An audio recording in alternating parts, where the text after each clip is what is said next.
असलामुअलैकुम दोस्तों, आखिरकार जो बाउंड्री डिस्प्यूट था केपी और गिलगित बल्तिस्तान के ट्राइब्स के दरमियान ये हल किया जा चुका है। कल वज़ीर-ए-आज़म की तरफ से भी ट्वीट किया गया था और थोड़ा टाइम अगर पीछे चले जाएं तो मैंने पहले ही ये डेवलपमेंट आपसे शेयर कर दी थी कि ये तकरीबन हल हो चुका है और अब सिर्फ ऑफिशियली इसका ऐलान होना बाकी है। मंगल वाले दिन गालबन एक सेरेमनी का इनकाद किया गया दयामर बादशाह डैम साइट के ऊपर ही, और इसमें ऑफिशियली ये ऐलान कर दिया गया कि इसे हल किया जा चुका है मसले को। काफ़ी ये पुराना मसला था और चलता ही आ रहा था। इसकी सारी डिटेल मैं आपसे शेयर करूँगा कि ये मसला किस तरह हल हुआ है और क्या देना पड़ा लोगों को।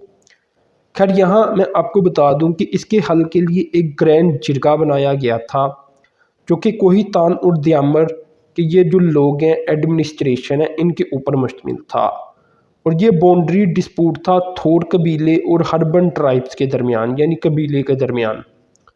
और इन्हीं दोनों की वजह से इसे गिलगित बल्तिस्तान और केपीके के दरमियान भी डिस्प्यूट करार दिया जाता है बॉर्डर का। तो अब जाकर इसे हल किया जा चुका है। 2014 में दोस्तों इसके ऊपर कुछ फसादात भी हुए थे जिसमें कुछ लोग मारे गए और कुछ ज़ख्मी भी हुए थे। तो तब से लेकर अब तक यहाँ रेंजर्स को कोई 8 किलोमीटर एरिया ये बनता है जिस पर डिस्प्यूट है, और यहाँ रेंजर्स को तैनात किया गया था कि रेंजर्स इस इलाके की रखवाली करे और इन डिस्प्यूट को रोके।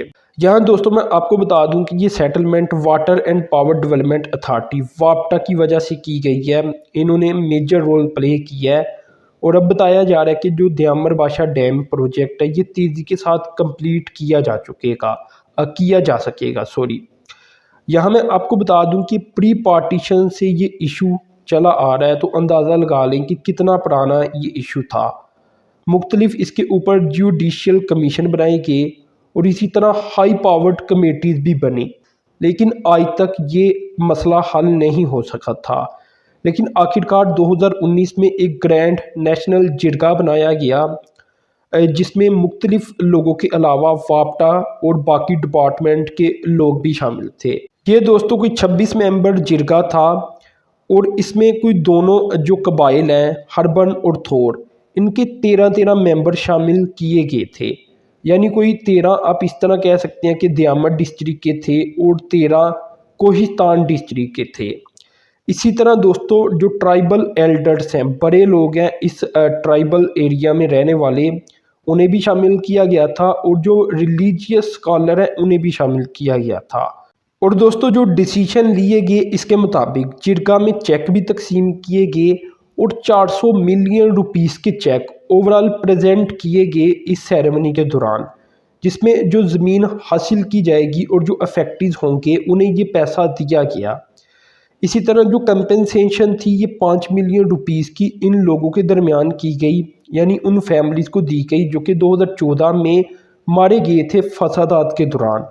और कोई 2.5 मिलियन रुपीस इन लोगों को दिए गए जिनके इन फसादात के दौरान और वाक़े के दौरान लोग ज़ख्मी हो गए थे।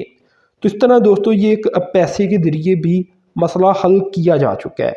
यहाँ मैं ये भी आपको बता दूं कि जो जिरगा बनाया गया था उन्हें भी एक कॉम्प्लीमेंट के तौर पर उम्रा टिकट्स दी जाएंगी ताकि वो उम्रा करके आएँ, क्योंकि उन्होंने एक बहुत ज़बरदस्त काम कर दिया है।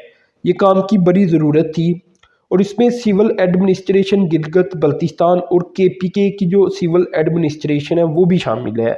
जहाँ तक दोस्तों दयामर बादशाह डैम की बात है तो 2028-29 तक ये कंप्लीट होना है और 8.1 मिलियन एकड़ फीट इसकी ग्रास स्टोरेज कैपेसिटी होगी और कोई 1.23 मिलियन एकड़ फीट ये इरीगेट करेगी मज़ीद ज़मीन को। इसी तरह जो इंस्टॉल्ड वाटर जनरेशन कैपेसिटी होगी ये 4500 मेगावाट होगी और 18 अरब यूनिट एनुअली प्रोड्यूस किए जा सकेंगे इससे। तो अंदाज़ा लगाया जा सकता है कि ये कितना बड़ा और अहम तरीन प्रोजेक्ट है और इसकी वजह से कई प्रोजेक्ट की जो उम्रें हैं वो भी बढ़ जाएगी। तो इस तरह दोस्तों इन लोगों के एक कह लें कि कुर्बानी की वजह से और जो जिरगा बनाया गया था उसकी समझदारी की वजह से ये मसला हल हुआ है, जो कि पाकिस्तान की तारीख में अभी तक नहीं था हल हुआ है, जिसमें कई जुडिशल कमीशन भी बनाए गए اور کئی ہائی پاورڈ کمیشن بھی بنائے گئے لیکن نہیں حل ہوا۔ تو یہ بھی اللہ تعالیٰ کی ایک رحمت ہے کہ اب یہ حل ہو چکا ہے اور اب دیامر بادشاہ ڈیم انشاءاللہ تیزی کے ساتھ کمپلیٹ ہوگا۔ تو دوستو اپنے چینل کو سبسکرائب کر دینا، ساتھ میں جو بیل کے آئیکن پر کلک کر دینا۔ اب تک کے لیے اتنا ہی تھا، اللہ حافظ۔